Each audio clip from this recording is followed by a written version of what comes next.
लेते हो यानी कि जान लेते हो तो आपको IIBF एग्ज़ाम में पास होने के लिए कोई भी नहीं रोक सकता। तो सबसे पहले टॉपिक की बात करें, एक है सेविंग बैंक अकाउंट। आपको पता होगा जितना भी बैंक का अकाउंट हम खोलते हैं बैंक में वो सभी के सभी सेविंग बैंक अकाउंट होते हैं, लेकिन बहुत ही कम होता है करेंट अकाउंट या फिर जॉइंट अकाउंट। तो सेविंग बैंक अकाउंट एक इंडिविजुअल आदमी ही खोल सकता है।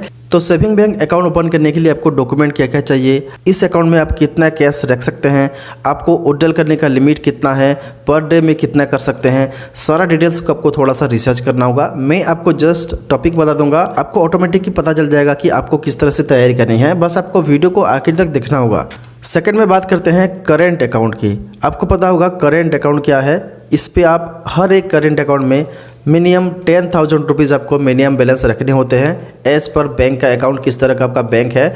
तो करेंट अकाउंट ओपन करने के लिए भी आपको डॉक्यूमेंट क्या क्या लगेगा, इसमें आपको कितना मिनिमम आपको रखना है, हाईएस्ट कितना रख सकते हैं, इसका लिमिट है कि नहीं, इसका अगर आप किस टाइप का ATM कार्ड अप्लाई करोगे तो पर डे का 1 लाख रुपीज़ आप विड्रॉल कर सकते हो ATM में। तो ये सारा चीज़ों को आपको कवर करना होगा। नेक्स्ट है जॉइंट अकाउंट। जॉइंट अकाउंट क्या है, कौन कौन खोल सकते हैं जॉइंट अकाउंट। आपका कोई ग्रुप है जिसमें प्रेसिडेंट सेक्रेटरी के नाम पे जॉइंट अकाउंट ओपन होते हैं, तो वहाँ पर आपको कितना डिपॉजिट करना है, डॉक्यूमेंट क्या क्या लग सकता है वहाँ पर ओपन करने का, या फिर विड्रॉ करने का प्रोसेस क्या है, वहाँ पर ATM कार्ड मिलता है कि नहीं जॉइंट अकाउंट में, ये सारा चीज़ों को आपको कवर करना होगा।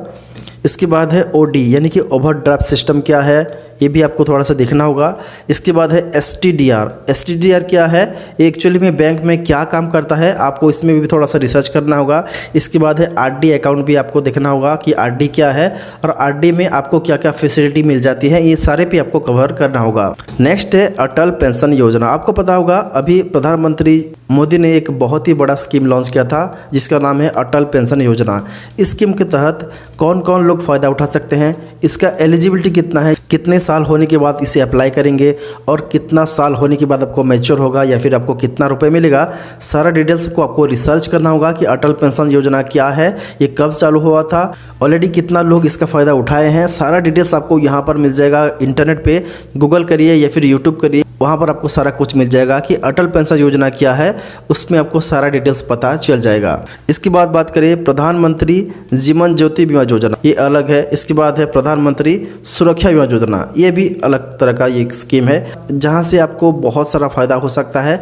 तो यहाँ पर आपको कितना फीस लगता है, आपको ईयरली कितना कटेगा, महीने में कितना कटेगा, इसके बाद आपको थोड़ा सा आपको इसके बारे में जानना होगा कि इसका फुल फॉर्म क्या है। क्वेश्चन ऐसा भी आ सकता है कि PMJJBY का फुल फॉर्म क्या है, तो आपको प्रधानमंत्री जीवन ज्योति बीमा योजना लिखना होगा। तो इस तरीके से आपको थोड़ा सा लेफ्ट राइट दाएं बाएं थोड़ा सा मेहनत करना है और थोड़ा सा आपको तैयारी करना होगा। इसके बाद आपको मोबाइल बैंकिंग का भी आपको थोड़ा सा नॉलेज होना चाहिए कि मोबाइल बैंकिंग क्या है।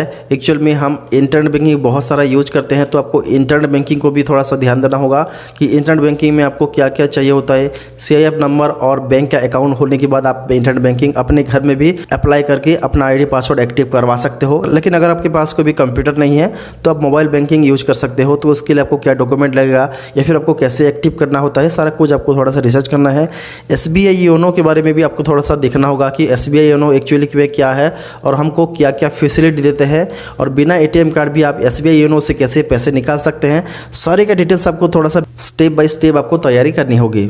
इसके बाद है नेक्स्ट ATM कार्ड यानी कि डेबिट कार्ड। हम ATM कार्ड को डेबिट कार्ड भी कहते हैं, वहाँ पर भी ऐसा क्वेश्चन आ सकता है। तो डेबिट कार्ड में आपको पर डे का लिमिट कितना होता है, आप पर मंथ में कितना विड्रॉल कर सकते हैं, कितना ट्रांसफ़र कर सकते हैं, डेबिट कार्ड कितना प्रकार का होता है, वीज़ा हो गया, रुपए हो गया, आपका हो गया मेस्ट्रो हो गया। तो इस तरह का आपको कितना प्रकार का हो सकता है, या फिर वहाँ पर ऑप्शन आएगा कि ये किस टाइप का कार्ड होगा, ऐसा कुछ क्वेश्चन आएगा। तो आपको यहाँ से भी मेहनत करना होगा और आपको थोड़ा सा जानना होगा डेबिट कार्ड के बारे में। इसके बाद है क्रेडिट कार्ड। आपको क्रेडिट कार्ड के बारे में जानना बहुत ही ज़रूरी है कि बैंक की तरफ से आपको लोन मिल जाता है, यानी कि 50 दिन का मोहलत मिल जाता है। अगर कोई भी खरीदी करते हो, शॉपिंग करते हो, कुछ दिन का आपको मोहलत मिल जाता है, क्रेडिट मिल जाता है। तो आपको किस तरह से आपको पेमेंट करना है या फिर क्रेडिट कार्ड को आप किस तरह से अप्लाई अप्लाई करेंगे इसको आपको थोड़ा सा देखना होगा, या फिर आपको डॉक्यूमेंट क्या क्या लगने वाला है सारे को आपको थोड़ा सा एक बार रिसर्च करना होगा। इसके बाद बात करें पैन कार्ड की, तो पैन कार्ड के बारे में बहुत लोगों को पता भी है, लेकिन बहुत लोगों को नहीं पता पैन कार्ड एक्चुअली में क्या काम करता है, बैंक में कितना रुपए विड्रॉल करने पर आपको पैन कार्ड चाहिए होता है, या फिर आपको बैंक के अकाउंट में कितना पैसे रखने के बाद आपको पैन कार्ड को लिंक करवाना होता है, आपको थोड़ा सा देखना होगा। इसके बाद है माइक्रो एटीएम। माइक्रो एटीएम को पता होगा, जिसके पास CSP सेंटर होगा उसको पता है कि माइक्रो एटीएम क्या है। वहाँ पर आप कोई भी आदमी, जैसे कि आप ATM मशीन में पैसे उठाते हो, ठीक वैसे ही आप माइक्रो ATM में, यानी कि मिनी ATM भी कह सकते हैं इसे, तो यहाँ से भी आप पैसे उठा सकते हो। तो माइक्रो ATM में आप कितना पैसा उठा सकते हो उसको भी आपको थोड़ा सा देखना होगा। ये माइक्रो ATM कहाँ कहाँ रहता है आपको थोड़ा सा रिसर्च करना होगा। इसके बाद बात करें लोन की, लोन कितने प्रकार का होता है, car loan, home loan, education loan, और कौन से लोन में कितना परसेंट तक आपको ईयरली चार्ज रखता है आपको यहाँ पर देखना होगा। इस पर भी बहुत ही अच्छा क्वेश्चन आता है जो कि आप बहुत ही आसानी के साथ दे सकते हैं। इसके बाद बात करें KYC की, know your customer. KYC actual में क्या है और क्या होने के बाद आपको KYC लगता है और क्या नहीं होने के बाद आपको KYC करवाना होगा, आपको यहाँ पर भी देखना होगा। इसके बाद है APS, आधार एनेबल पेमेंट सिस्टम। कोई भी कस्टमर का आधार कार्ड के थ्रू उसका पेमेंट को विड्रॉल करने का ये बहुत ही अच्छा जरिया है। गवर्नमेंट ने बहुत ही बढ़िया स्कीम निकाली है APS का। अगर आप देखोगे SBI CSP में तो APS ज़्यादा इस्तेमाल होते हैं। कोई भी कस्टमर आएगा कैश उठाने के लिए बिना ATM के भी वो उठा सकता है अपना अंगूठा लगा के, तो उसका आधार बेस्ड पे ही पैसा उठ जाता है। इसके बाद है CIF। क्या है CIF, आपके अकाउंट में रहता है वो क्या है।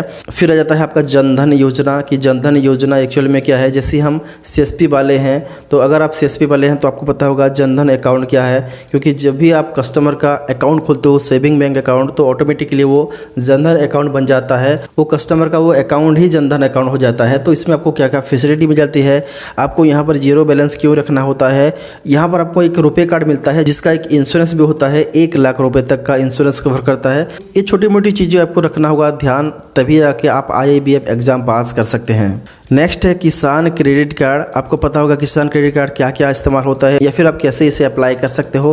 किसान क्रेडिट कार्ड में कौन कौन एलिजिबल हैं यहाँ पर आप कैसे चेक कर सकते हो। इसके बाद है RTGS एक्चुअल में क्या है, जैसे कि रियल टाइम ग्रॉस सेटलमेंट।